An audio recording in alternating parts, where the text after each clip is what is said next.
On set, Heritage Foundation and Heritage Action President Kevin Roberts. Kevin, it's good to have you on set with us this morning. Welcome. It's great to be here on set. So your reaction to a real change in tone from President Trump yesterday when it came to Vladimir Putin. He was very clear that he's very frustrated. He used the word frustrated with Putin. We applaud it. And as you know, Cheryl, for 3 years, Heritage has stood alone among conservative groups in Washington, saying that while, of course, we want Ukraine to win, the Europeans have to pull their weight. And so one of the other things that's changed, in addition to the president's tone, is that Europeans over the last few months, because of President Trump's leadership, have said, yes, we understand, sir, we need to pull our weight.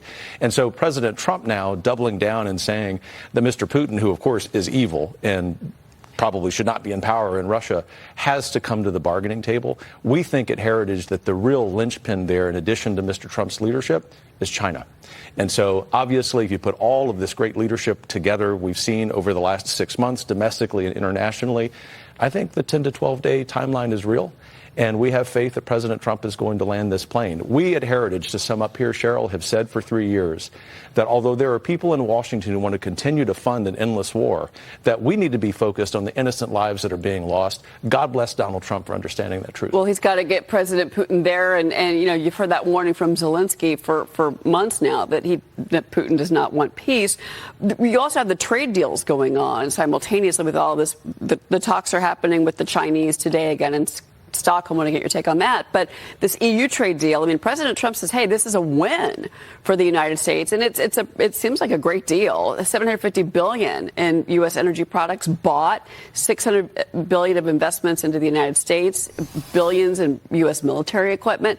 So how do you see this impacting the American economy? How do you think this plays out for us? It looks like a tremendous deal for the United States. And in particular, we believe that it will benefit the American energy economy. And this is related to the first point about the Europeans being complicit in this endless war of Ukraine, because this war may not have even begun had the Germans and other Europeans not been buying natural gas and oil from Russia. So this trade deal is part of the resetting of geopolitics. It isn't just about economics, as important as those are, obviously. Yeah. We're going to benefit as Americans. It's also going to remind people across the world that the United States is the world's hegemon, but it doesn't mean that means we have to send $260 billion and military aid in order to have that power. We can do that with soft power through economics. That's the beauty of this administration. Yeah, Kevin, you were in Davos about 18 months ago. Surprisingly. Well, pretty much laying out what we just saw in Europe, and it's the people you were speaking to were whiter, their faces were whiter than your shirt, and they looked like, you know, you had four heads. A lot of what you predicted in that panel for trade and the global reset has happened, right? And so I got to say, from your standpoint, what's next? And it's got to feel good to be right? It does. You know, I'm an early American historian, so I'm better about talking about the past than the future. And I don't exist to say that I was right, but in this case, we were. And what is happening with the election of Trump and Vance is that we are at the beginning, I believe, of a golden era, not just for the United States, although particularly for the United States, but a golden era of self-governance around the world, particularly in Europe. We think about Santiago Abascal in Spain as the leader of the Vox Party. We think about Nigel Farage, who's likely to be the next prime minister of the UK at the end of the 2020s. Those aren't just political victories. They're a reminder that God wires upon our soul across all the globe the desire to be free, the desire to be self-governing. That isn't something that's unique to the United States. It's something every human deserves. And I'm here to tell you, were it not for Donald Trump, were it not for J.D. Vance, this wouldn't be happening. Well, and the border wouldn't be secure. And, you know, you mentioned the shift in tone there. It's because of immigration. And that's why you've seen so much frustration and change in leadership in European countries, for example. We've been talking about this already this morning, but socialism seems to be becoming a very big threat in this country. You've got socialist candidates like Zoran Mamdani. He's running for New York City mayor.